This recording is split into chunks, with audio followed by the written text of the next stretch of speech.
মৌসুমী দেশি ট্যাংরা চাষে বাম্পার ফলন। আসসালামু আলাইকুম সম্মানিত ভিউয়ার্স, আজকে আপনাদেরকে বলবো কিভাবে ট্যাংরা মাছ মাত্র 4 থেকে 5 মাসে বিক্রি করবেন। তো চাষি ভাইরা অবশ্যই ট্যাংরা মাছ চাষে কয়েকটি বিষয় লক্ষ্য করতে হবে। ট্যাংরা মাছগুলো শতকে কত পিস করে চাষ করবেন, কেননা ট্যাংরা মাছগুলো মাটির নিচের লেয়ারের মাছ। এই মাছগুলো অতি ঘনত্বে চাষে অতি শীঘ্রই বাম্পার ফলন আনা যায়, কেননা দেশি ট্যাংরা মাছ মাটির নিচে লেয়ারের মাছ, তাই প্রতি শতাংশে চাষ করতে পারবেন আপনারা প্রায় 600 থেকে 700 পিস। আর চাষি ভাইরা দেশি ট্যাংরা মাছ মাত্র 6 মাসের ভিতরে বাজারে বা 5 মাসের ভিতরে বাজারে বিক্রি করতে পারবেন।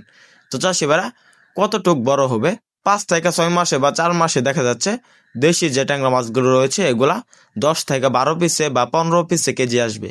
এই মাছগুলো চাষে বাম্পার ফলন।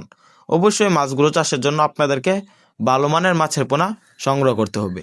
কোথায় পাবেন ভালো মানের মাছের পোনা? আমাদের স্ক্রিন দেওয়া নাম্বারে যোগাযোগ করেন, আমাদের এখান থেকে ক্রয় করেন অরিজিনাল দেশি ট্যাংরা মাছের পোনা। আমরা কিন্তু সারা বাংলাদেশে পাইকারি এবং ফ্রি হোম ডেলিভারিতে বিক্রি করে থাকি।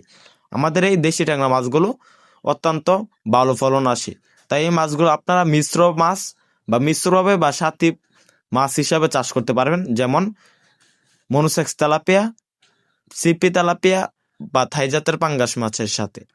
তো চাষি ভাইরা ট্যাংরা মাছগুলো দ্রুত গ্রোথ আসে, কেননা এই মাছগুলো প্রাকৃতিক খাবার সবচাইতে বেশি খেয়ে থাকে অন্য অন্য মাছগুলো থেকে, যেমন জোড়া প্লান্টন, ছড়া প্লান্টন, ফ্লাইটো প্লান্টন এবং কীটপতঙ্গ, ফুলজির বিভিন্ন খাবার মাটি থেকে শোষণ করে থাকে। তাই এই মাছগুলো চাষে অতি শীঘ্রই বাম্পার ফলন। এই মাছগুলো ফিট খাবারের উপর নির্ভরশীল। আপনারা ফিট খাওয়াই এই মাছগুলো বিক্রি করতে পারবেন। আমাদের ভিডিওটি ভালো লাগলে চ্যানেলটি সাবস্ক্রাইব করেন।